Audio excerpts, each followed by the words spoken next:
En el silencio impenetrable de una noche de invierno del año 1097, un grito desgarrador atravesó los muros del Palacio de las Blanquernas en Constantinopla. No fue el clamor de soldados heridos, ni el rugido de bárbaros a las puertas de la ciudad.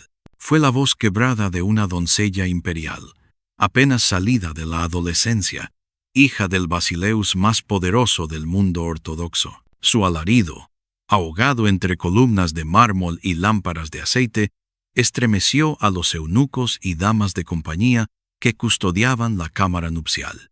Ninguno se atrevió a intervenir, porque lo que ocurría allí no era un accidente ni una desgracia fortuita, sino un ritual secreto que la corte había preservado durante siglos. Lo que aquella princesa enfrentó no fue simplemente el inicio de un matrimonio, sino la consumación de un destino impuesto. Era el precio oculto que cada hija de emperador debía pagar.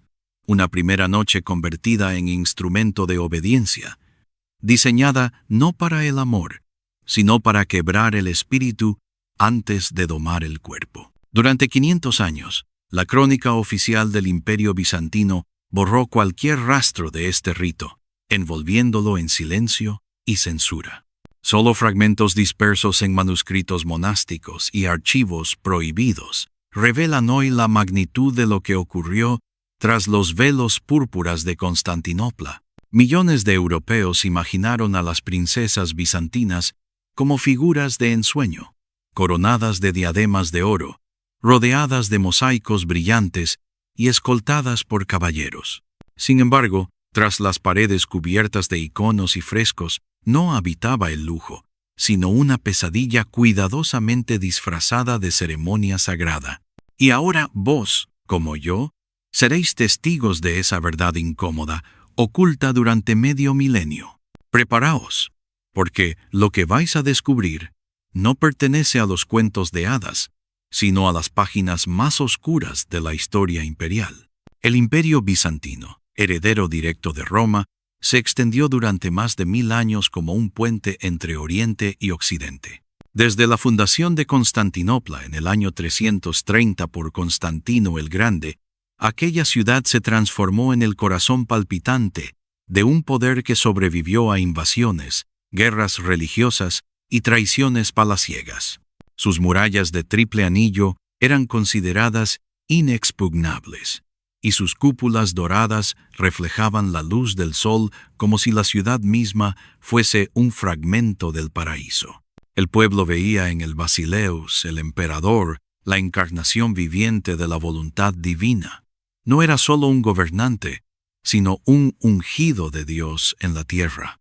Su corte, envuelta en ritos litúrgicos y procesiones fastuosas, parecía un reflejo del cielo. Las princesas imperiales, nacidas entre mosaicos resplandecientes y cánticos de la gran iglesia de Santa Sofía, eran presentadas como joyas de pureza y devoción. A ojos de Europa y del mundo islámico, encarnaban la cima del lujo y la santidad. Sin embargo, en Bizancio, nada era tan simple como parecía. La política se mezclaba con la fe, y cada decisión del trono estaba calculada para asegurar la supervivencia del imperio frente a enemigos externos e intrigas internas. En este tablero, las princesas no eran vistas como hijas amadas, sino como piezas estratégicas. Sus matrimonios sellaban alianzas con poderosos generales, dinastías extranjeras o señores feudales, cuyas espadas podían sostener o derribar al emperador. El matrimonio en Bizancio no era un sacramento íntimo, sino un acto político de primer orden. Las uniones eran preparadas con años de anticipación, acompañadas de tratados, promesas militares y riquezas entregadas como dote. Y en el centro de ese pacto se encontraba la joven princesa, obligada a sacrificar sus sueños y su voluntad en nombre de la estabilidad imperial. A ojos del mundo exterior, aquellas bodas eran celebraciones gloriosas, calles decoradas con tapices púrpuras, incienso en cada esquina, coros que entonaban himnos mientras el pueblo aclamaba el poder de los comnenos, los ducas o los paleólogos. Pero tras la magnificencia pública, se escondía un secreto cuidadosamente guardado. La primera noche de bodas no era un acto de amor ni de unión espiritual, sino un ritual diseñado para quebrar la resistencia de la princesa y garantizar su obediencia absoluta al marido que le había sido impuesto. Durante 500 años, este detalle permaneció sepultado en los sótanos de los monasterios y en los archivos ocultos de Constantinopla. Solo fragmentos de cartas y diarios de damas de compañía sobrevivieron, narrando en voz baja lo que la historia oficial calló. Y es precisamente en esas voces perdidas donde hoy encontramos la clave para comprender por qué tantas princesas bizantinas temían el día que debía consagrarlas como esposas. Entre los nombres ilustres que poblaron la corte bizantina, emerge la figura de una princesa cuya historia quedó envuelta en sombras. Los cronistas la llamaron Ana, hija de un Basileus del siglo XI. No era una muchacha común. Desde temprana edad fue instruida en las artes más refinadas de la educación imperial. Hablaba griego clásico y latín con fluidez, y los monjes de la corte le enseñaron rudimentos de filosofía aristotélica, astronomía y retórica. Su inteligencia despertaba admiración en los eruditos y recelo en quienes creían que una mujer debía limitarse al silencio y a la obediencia. Ana creció entre columnas de mármol y jardines perfumados, rodeada de códices iluminados y mosaicos que representaban escenas sagradas. Sus días transcurrían entre lecciones de música, estudios teológicos y prácticas de caligrafía que transformaban cada palabra en un adorno de oro y tinta púrpura. A ojos de su madre, representaba la esperanza de una nueva generación de princesas cultas, capaces de influir en la vida política y espiritual de Bizancio. Pero el destino de Ana no dependía de sus virtudes ni de sus talentos. Desde el día de su nacimiento, su futuro fue marcado en los pergaminos invisibles de la diplomacia imperial. Con apenas 14 años, fue prometida a un hombre mucho mayor que ella, un general veterano de campañas en Asia Menor, célebre por su dureza y lealtad al trono. Para él, aquel enlace representaba la culminación de una carrera, para ella, el inicio de un camino de sombras. No hubo elección, ni siquiera espacio para el afecto. La voluntad del Basileus se imponía como mandato divino. Ana, que soñaba con escribir crónicas como los sabios de la corte, comprendió que sus palabras jamás tendrían el poder de decidir sobre su vida. En los corredores del palacio, mientras las concubinas extranjeras soñaban con conquistar el corazón del emperador, la hija legítima de sangre púrpura se convertía en prenda de alianza, moneda viva que sellaría pactos entre familias y ejércitos. Los eruditos de la corte describieron su belleza con metáforas solemnes. Ojos como zafiros, voz comparable a un himno sagrado. Pero lo que aguardaba tras esa imagen perfecta era un destino cruelmente diseñado. La muchacha que dominaba el arte de los discursos sería reducida a un silencio ritual, y la princesa que contemplaba los cielos estrellados acabaría prisionera en una noche que marcaría para siempre su alma. 3 meses antes de la boda, Ana fue separada de sus hermanas y conducida a un pabellón apartado del Palacio de las Blanquernas, conocido entre las damas como Tu Parthenon, la Cámara de las Vírgenes. A simple vista parecía un convento lleno de íconos dorados y cánticos piadosos, pero en realidad era el escenario de un proceso cuidadosamente diseñado para transformar a la princesa en un instrumento de obediencia. Aquella preparación, oculta bajo el velo de la religión, era tan meticulosa que ningún detalle quedaba al azar. El entrenamiento comenzaba al amanecer. Un grupo de matronas ancianas, dirigidas por la severa Domna Eudoxia, la instruía en gestos de reverencia. Debía aprender a inclinarse en 16 posturas diferentes, para saludar, para pedir, para aceptar, para acostarse en silencio. Cada ángulo de su cabeza estaba calculado, cada movimiento de sus manos controlado. Una leve desviación era interpretada como desafío y castigada con horas de ayuno o encierro en celdas húmedas, llamadas habitaciones de reflexión. El andar también se convirtió en disciplina. Ana debía practicar el poreía tapeinó, un paso lento y medido, en el que los pies nunca podían levantar polvo ni resonar en el mármol. La postura del cuerpo debía reflejar sumisión constante, como si hasta el movimiento fuese un acto litúrgico. Al cabo de unas semanas, la muchacha, que antes corría por los jardines imperiales con curiosidad infantil, se transformaba en una sombra que avanzaba con precisión mecánica. Más cruel aún fue la limitación del lenguaje. El vocabulario de la princesa quedó reducido a apenas 40 palabras permitidas, fórmulas de agradecimiento, expresiones de obediencia, súplicas humildes. Estaba prohibido pronunciar opiniones propias o frases de rebeldía. Cada vez que Ana intentaba formular un pensamiento libre, las matronas la castigaban con penitencias monásticas, largas vigilias nocturnas frente a iconos, repeticiones interminables de salmos en voz baja, o la humillación pública de recitar oraciones frente a toda la corte femenina. Los ensayos de la primera noche constituían la parte más perturbadora del proceso. En cámaras subterráneas se recreaban habitaciones nupciales con maniquíes de madera tallada, vestidos con túnicas masculinas. Bajo la mirada de damas severas, Ana debía simular gestos de entrega, soportar caricias mecánicas y aprender a no resistirse. Cada lágrima, cada gesto de rechazo era registrado en códices cifrados. Si mostraba demasiado miedo, se programaban más sesiones. Si permanecía inmóvil, era considerada lista para la consumación. La religión era utilizada como herramienta de control. 5 veces al día, Ana debía recitar oraciones compuestas por los clérigos del palacio. No eran plegarias libres, sino textos que exaltaban la obediencia conyugal y la sumisión femenina como virtudes sagradas. Las posturas de oración se mezclaban con gestos de entrega matrimonial. Arrodillarse con las manos extendidas, inclinar la cabeza como símbolo de renuncia al yo. La fe, que alguna vez fue refugio, se convertía en cadena invisible. El proceso incluía también humillaciones públicas. 2 veces por semana, Ana era obligada a servir personalmente a las favoritas de su propio padre, el Basileus.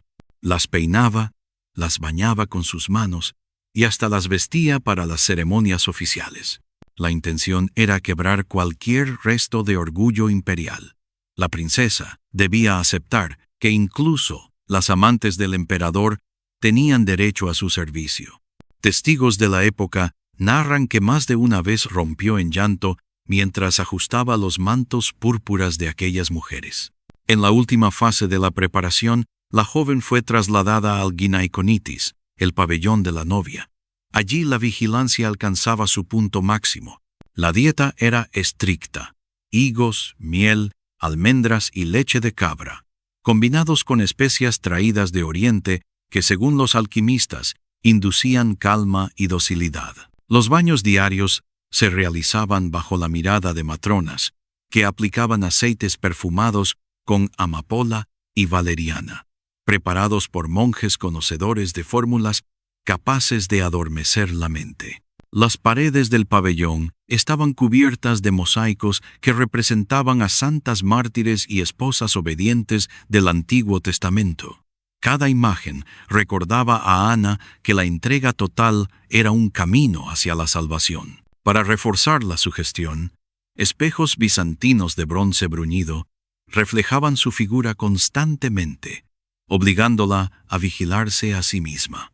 Esta práctica, conocida como autopsia espiritual, había nacido como ejercicio místico, pero en este contexto se convirtió en arma psicológica. Al cabo de semanas, la muchacha que alguna vez soñó con escribir crónicas de héroes bizantinos ya no existía. En su lugar quedaba un cuerpo dócil, un espíritu domesticado, moldeado por un ritual que borraba su identidad. Ana, hija de emperadores, había sido transformada en símbolo viviente de obediencia.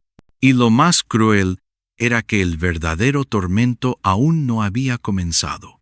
El día de la boda se aproximaba, y con él, la noche que marcaría para siempre su destino. Llegó finalmente la fecha señalada. Un frío amanecer de febrero del año 1097. Constantinopla despertó envuelta en un ambiente festivo. Las campanas de Santa Sofía resonaban como truenos celestiales.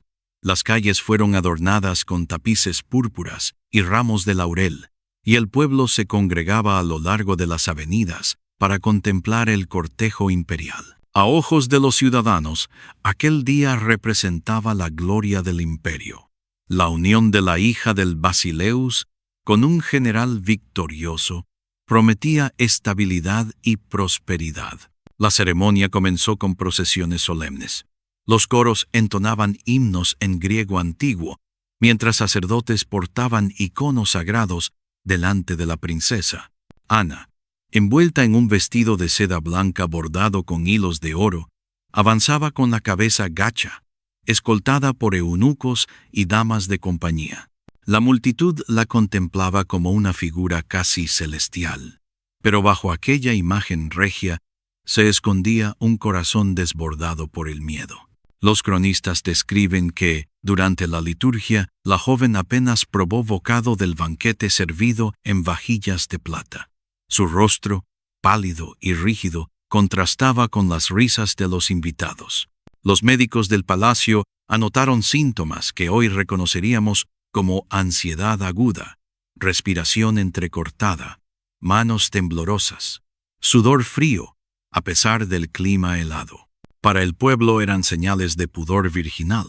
Para quienes la conocían, era el preludio de un colapso. Después de los cánticos y las bendiciones, la princesa fue conducida al Oikos Gynaikonitis, el pabellón de la novia.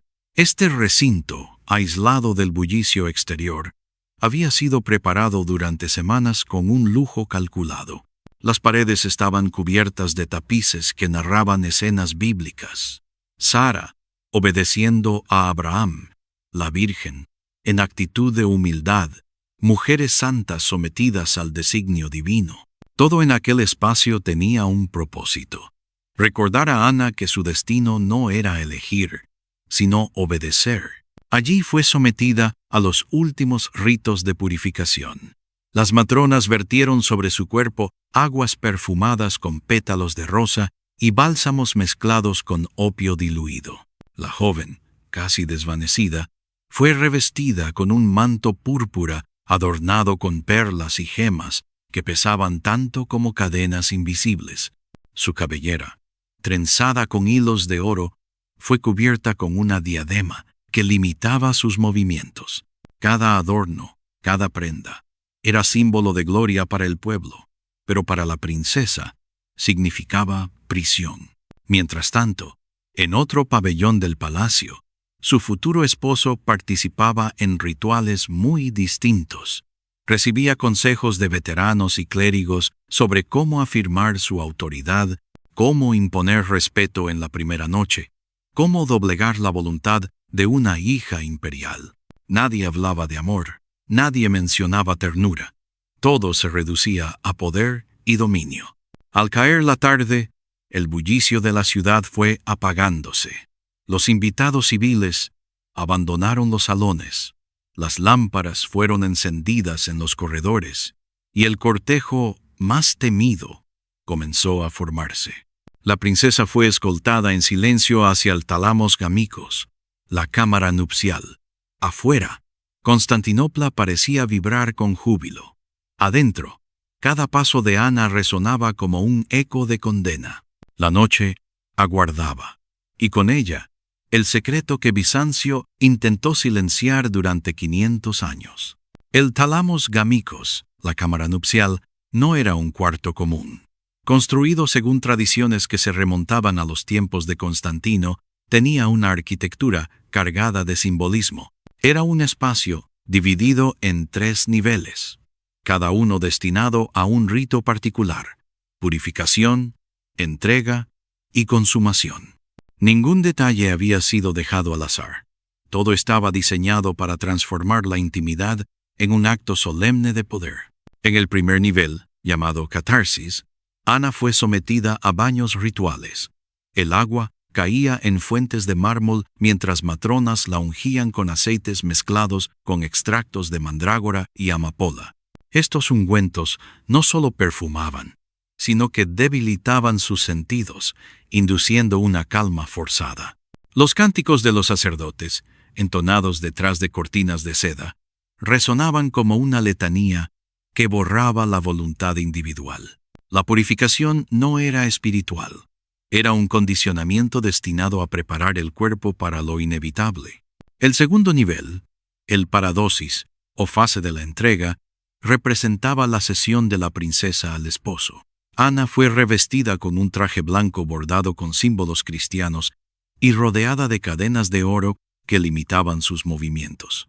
La corona que llevaba sobre la cabeza pesaba tanto que apenas podía alzar la mirada. A ojos de los invitados que aguardaban fuera, aquello simbolizaba dignidad imperial. Pero para la princesa, cada ornamento era una prisión disimulada. La vestidura misma estaba diseñada con cierres ocultos que facilitaban la inmovilización del cuerpo. Finalmente, llegó el ascenso al tercer nivel, el simploqué, la cámara de la consumación. Las paredes estaban decoradas con mosaicos que mostraban batallas gloriosas y emperadores triunfantes. No era casualidad. El mensaje era claro. La conquista de la princesa debía equipararse con la conquista de territorios enemigos. El mobiliario, fabricado por artesanos especializados, incluía lechos con correas ocultas y cojines impregnados con esencias sedantes. La atmósfera, iluminada apenas por lámparas de aceite, parecía más un escenario teatral de obediencia que un espacio de unión conyugal. Cuando la puerta se cerró, Ana quedó sola con su esposo. Los cronistas mencionan que la joven temblaba incontrolablemente, incapaz de sostener la mirada. Su voz se redujo a murmullos incomprensibles, mientras sus manos se aferraban al borde del manto como si pudiera detener con ello el curso de su destino. El general, formado en la rudeza de la guerra, había sido instruido para interpretar aquel temblor no como miedo, sino como resistencia. Siguiendo las enseñanzas recibidas, utilizó palabras de intimidación, gestos de poder, incluso contacto físico, calculado para afirmar su autoridad. Pero lo que encontró no fue rebeldía, sino el colapso absoluto de un espíritu joven. Ana, sometida durante meses a disciplina y humillaciones, ya no podía reaccionar. Su mente se refugió en un estado de disociación profunda, como si abandonara su propio cuerpo para sobrevivir.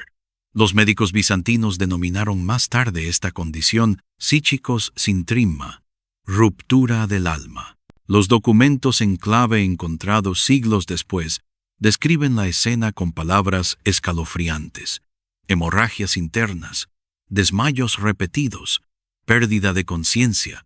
Lo que debía presentarse como triunfo de la dinastía fue en realidad una tragedia íntima. Mientras los coros seguían cantando en los patios, la princesa experimentaba un trauma que marcaría su existencia para siempre. Al amanecer, cuando las campanas de Santa Sofía anunciaban un nuevo día, Ana fue sacada de la cámara nupcial en silencio. Oficialmente, la consumación había sido cumplida. En los registros de palacio, aquella noche quedó descrita como una unión bendita y gloriosa. Pero en la realidad, la joven princesa había dejado atrás algo más que su inocencia. Había perdido su voz, su libertad y una parte irrecuperable de su espíritu. Los días posteriores a la boda revelaron un cambio inquietante en la princesa. La joven que antes discutía con eruditos y recitaba versos de Homero ahora permanecía en silencio absoluto. Los médicos del palacio hablaron de mutismo selectivo, Ana respondía solo con susurros, y únicamente cuando alguien le formulaba una pregunta directa. Su mirada, antes viva y curiosa, se tornó opaca, como si observara un mundo lejano. Su apetito desapareció por completo. Durante semanas fue alimentada a la fuerza con caldos ligeros y miel, mientras los eunucos anotaban en los registros que la princesa rechazaba todo alimento como si quisiera desprenderse del propio cuerpo. A esto se sumaron episodios de llanto incontenible que podían durar horas enteras, y crisis repentinas de pánico al ver a cualquier hombre, incluso a los eunucos ancianos que habían servido a su familia desde hacía décadas. Los cronistas describieron este mal como la enfermedad del temor virginal, un diagnóstico que en realidad encubría un trauma irreversible. En términos modernos, podríamos hablar de un colapso psicológico severo. Los monjes intentaron curarla con rezos y reliquias sagradas. Los médicos aplicaron remedios de hierbas, infusiones de azafrán y rituales de música. Ninguno devolvió a la princesa la vitalidad de antaño. El matrimonio con el general se transformó en una convivencia mecánica. Hubo hijos, hubo ceremonias públicas, donde ambos aparecían como una pareja ejemplar, pero en la intimidad reinaba un silencio glacial. El esposo, incapaz de borrar la imagen de aquella primera noche, se refugió en las campañas militares y en el vino, dejando a Ana sumida en una soledad perpetua. Los años pasaron sin que la herida sanara. La princesa se convirtió en un adorno ceremonial, presente en procesiones y liturgias, pero ausente en espíritu. Sus libros quedaron cerrados, sus instrumentos musicales cubiertos de polvo, y los jardines que alguna vez exploró con alegría fueron abandonados. Cuando murió, poco antes de cumplir los 30 años, la crónica oficial atribuyó su fallecimiento a fiebre súbita. Sin embargo, en la memoria de las damas de compañía quedó claro que lo que acabó con su vida no fue una enfermedad física, sino la consecuencia de una noche que destrozó su alma. El destino de Ana no fue una excepción aislada, sino el reflejo de un patrón repetido durante generaciones en Bizancio. Los archivos redescubiertos en monasterios y bibliotecas ocultas hablan de otras princesas que compartieron el mismo terror. Algunas quedaron marcadas por el silencio perpetuo, otras intentaron escapar refugiándose en conventos, y unas cuantas fueron borradas de los registros oficiales como si nunca hubieran existido. La maquinaria imperial, tan precisa en sus protocolos, sabía disfrazar estas tragedias con eufemismos de crónicas cortesanas. Un manuscrito encontrado en el monte Athos menciona a princesas que fingieron enfermedades para retrasar su boda, e incluso a una joven que se hizo pasar por muerta para evitar un segundo matrimonio. Hubo también casos de resistencia silenciosa, hermanas que inventaban códigos secretos para comunicarse en medio de la censura, o damas que, con valentía inaudita, se atrevieron a suplicar directamente al Basileus la anulación de su enlace. Estas historias, sofocadas por siglos, revelan que incluso en la oscuridad más densa hubo destellos de lucha femenina. La verdad incómoda es que el poder absoluto no protegía a las hijas de los emperadores, sino que las convertía en las primeras víctimas de su grandeza. Mientras el pueblo imaginaba a las princesas bizantinas rodeadas de mosaicos, incienso y gloria, la realidad era una cadena invisible de obediencia, diseñada para sostener alianzas políticas a cualquier precio. Hoy, al levantar el velo de 5 siglos de silencio, comprendemos que los cuentos de hadas no eran más que disfraces de un sistema implacable. Y surge la pregunta inevitable: ¿cuántos otros secretos permanecen aún ocultos en los palacios de Europa, Rusia o China? ¿Qué rituales sombríos siguen escondidos en crónicas censuradas? Si la historia de Ana os ha estremecido, acompañadnos en las próximas revelaciones. Suscribíos, compartid este relato y dejad en los comentarios el nombre de la reina o princesa cuyo destino deseáis descubrir, porque solo al rescatar estas voces ahogadas podremos despojar de su disfraz a la historia y escuchar, al fin, el eco de quienes fueron sacrificadas en nombre del poder.